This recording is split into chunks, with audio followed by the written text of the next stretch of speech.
NTR arts, Yuvasudha arts పతాకాలపై రూపొందుతున్న దేవర cinema shooting పలు ప్రాంతాల్లో జరుగుతోంది. ఆంధ్రప్రదేశ్లోని అల్లూరి సీతారామరాజు జిల్లాలో షూటింగ్ జరుగుతుండగా ఆ చిత్ర బృందంపై తేనెటీగలు ఒక్కసారిగా దాడి చేశాయి.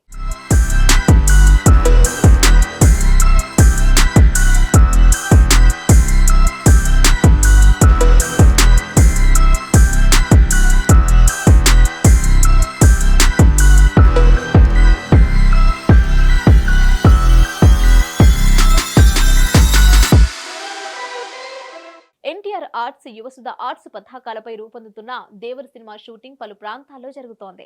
ఆంధ్రప్రదేశ్లోని అల్లూరి సీతారామరాజు జిల్లాలో షూటింగ్ జరుగుతుండగా ఆ చిత్ర బృందంపై తేనెటీగలు ఒక్కసారిగా దాడి చేశాయి. తేనెటీగలు కుట్టడంతో ఇద్దరికి తీవ్ర గాయాలయ్యాయి. షూటింగ్ సమయంలో ఒక ప్రేక్షకుడు సెట్లోని ఏర్పడిన తేనెటీగల తెట్టుపై రాయి విసిరాడని స్థానికులు చెబుతున్నారు. ఆ తర్వాత తేనెటీగలు ఎగిరి అక్కడున్న వ్యక్తులను కాటు వేయడం ప్రారంభించాయి. అందులో ఇద్దరు వ్యక్తులు తీవ్రంగా కాటుకు గురయ్యారని ఊహాగానాలు వినిపిస్తున్నాయి. అయితే ఈ సంఘటన సమయంలో జాన్వీ, జూనియర్ ఎన్టీఆర్ సెట్లో లేకపోవడంతో వారు త్రుటిలో తప్పించుకున్నారు. తెలుగుతో పాటు పలు భాషల్లో దేవర సినిమా రూపొందుతోంది.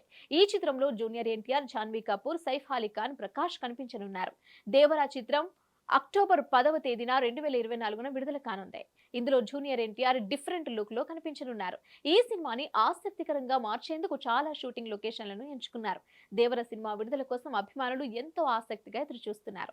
దేవర చిత్రాన్ని మొదట ఏప్రిల్లో విడుదల చేయాలని నిర్ణయించారు. తర్వాత దాని విడుదల తేదీని పొడిగించారు. దేవర సినిమా ఫస్ట్ పోస్టర్ ని జూనియర్ ఎన్టీఆర్ తన సోషల్ మీడియాలో షేర్ చేశారు. ఈ పోస్టర్ లో జూనియర్ ఎన్టీఆర్ యాక్షన్ మూడ్ లో కనిపిస్తున్నారు. ఈ చిత్రం యాక్షన్ డ్రామా కాబట్టి యాక్షన్ పట్ల ఆసక్తి ఉన్న ప్రేక్షకులకు ఇది చాలా ప్రత్యేకమైనది. దేవర చిత్రాన్ని 2 భాగాలుగా విడుదల చేసేందుకు సన్నాహాలు చేస్తున్నారు. మొదటి భాగానికి 300 కోట్ల బడ్జెట్ ను కేటాయించారు. దీనికోసం ప్రేక్షకులు చాలా కాలంగా ఎదురు చూస్తున్నారు.